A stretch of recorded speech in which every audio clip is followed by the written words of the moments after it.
এখন যদি বলি যে একটু টিভিটা লাগাও না বা একটু মোবাইলে একটা ভালো সিনেমা লাগাও তো, হ্যাঁ ভালো বেশ কমার্শিয়াল সিনেমা, শাশুড়ি বৌমা ঝগড়া করছে, হ্যাঁ এইরকম একটি সিরিয়াল বা সিনেমা। এখন তো সব সিরিয়ালের ভক্ত।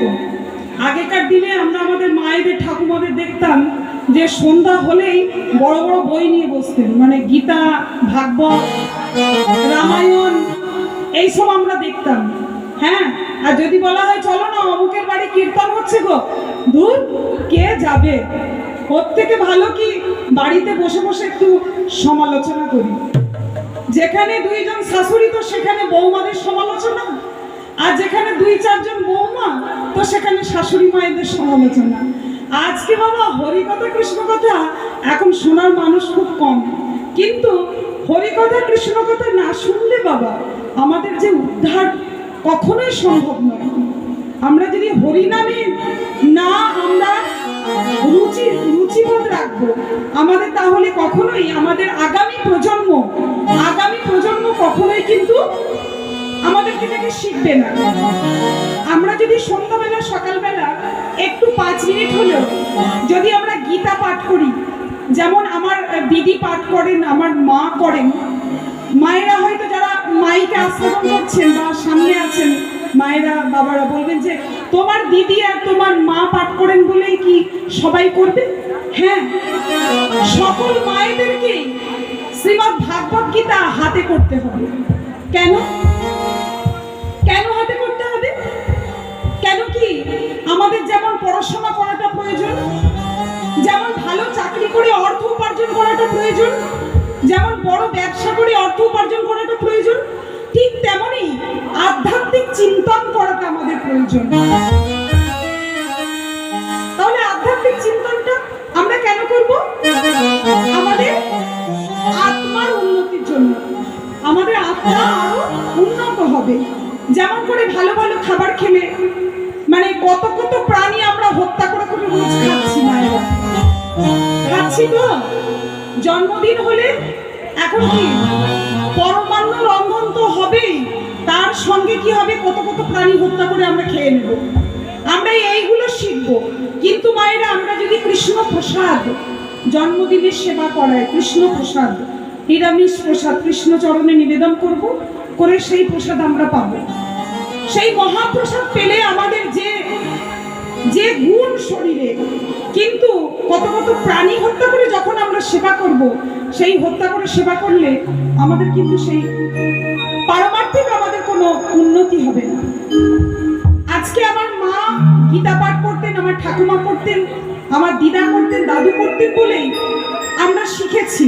ঠিক তেমনই প্রত্যেকটি ঘরের মায়েরা যদি হরিবাসরে না যায়, যদি ভাগবত গীতা না পাঠ করেন, যদি কৃষ্ণ না সেবা করেন, গৌর না ভজেন, তাহলে আমাদের আগামী জন্ম, আমাদের নাতি নাতনি ভাই বোন কেউ বলবে না, বলবে আমার মা ছিলেন কি উশৃঙ্খল, কোনোদিন হরি বলেননি এই বদনে, এই বদনে কোনোদিন গৌর বলেননি, কোনোদিন কৃষ্ণ সেবা করেননি, কোনোদিন গীতা পাঠ করতে দেখি নাই আমার মাকে।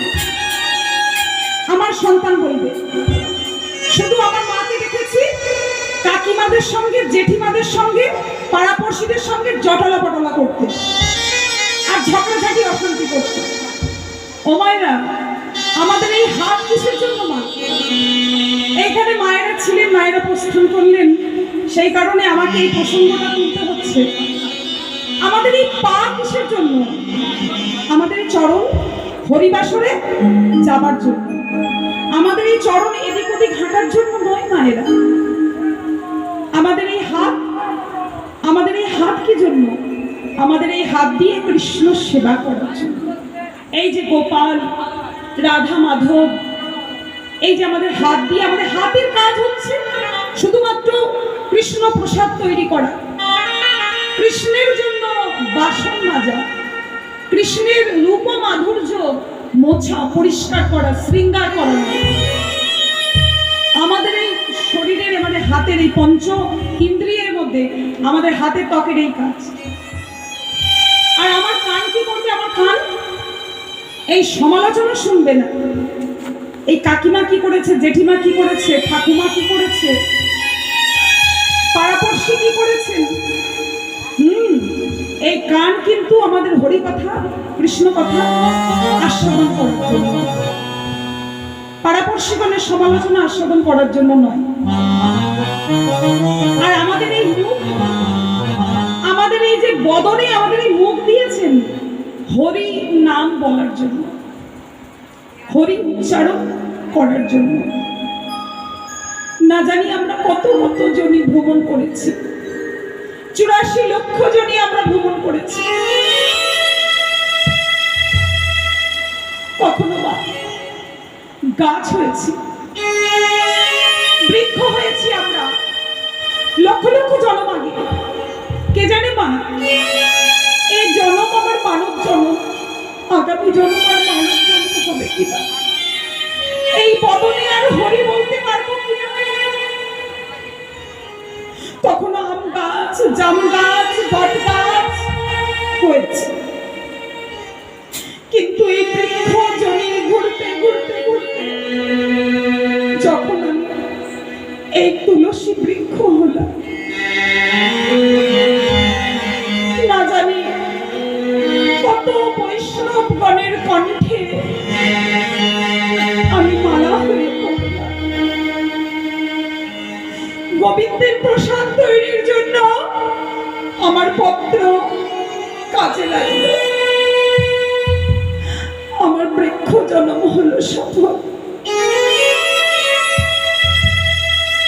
কতবার জলচকিত হয়েছি,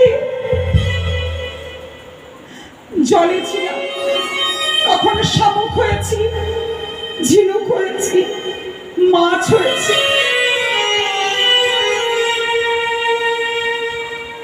এই জলজ কীট রূপে ভ্রমণ করতে করতে কয়েক লক্ষ আমি শালুক রামশিলা হয়ে বৃন্দাবনের গৃহে গৃহে আমি পূজিত হলাম।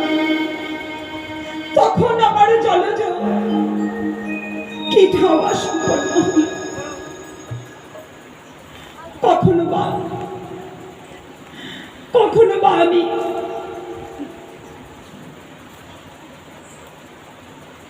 এই 84 লক্ষ জনি ভ্রমণ করতে করতে করতে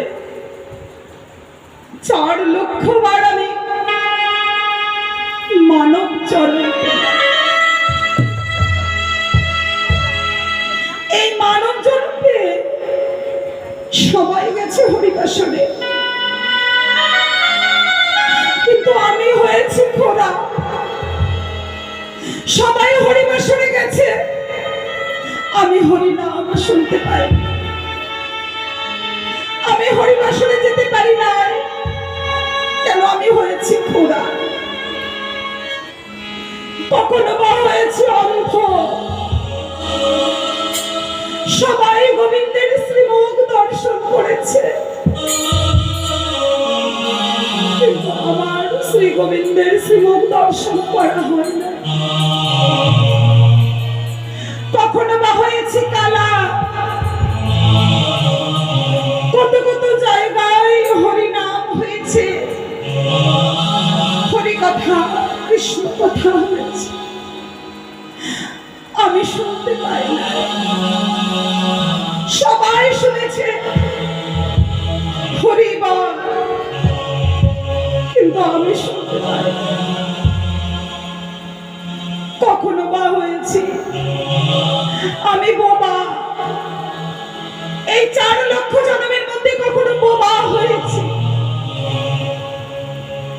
সবাই বদনে বলেছে হরিবল, হরে কৃষ্ণ, জয় গৌর, জয় নিতাই, কিন্তু আমি বলতে পারি না।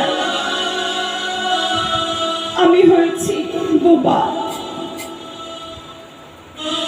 আমরা গোবিন্দের জন্য কি করেছি মায়েরা?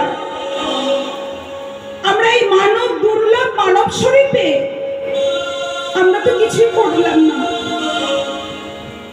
এই 11 ইন্দ্রিয়, আমাদের ষড়রিপুকেও আমরা দমন করতে পারলাম না। কাম, ক্রোধ, লোভ, মোহ,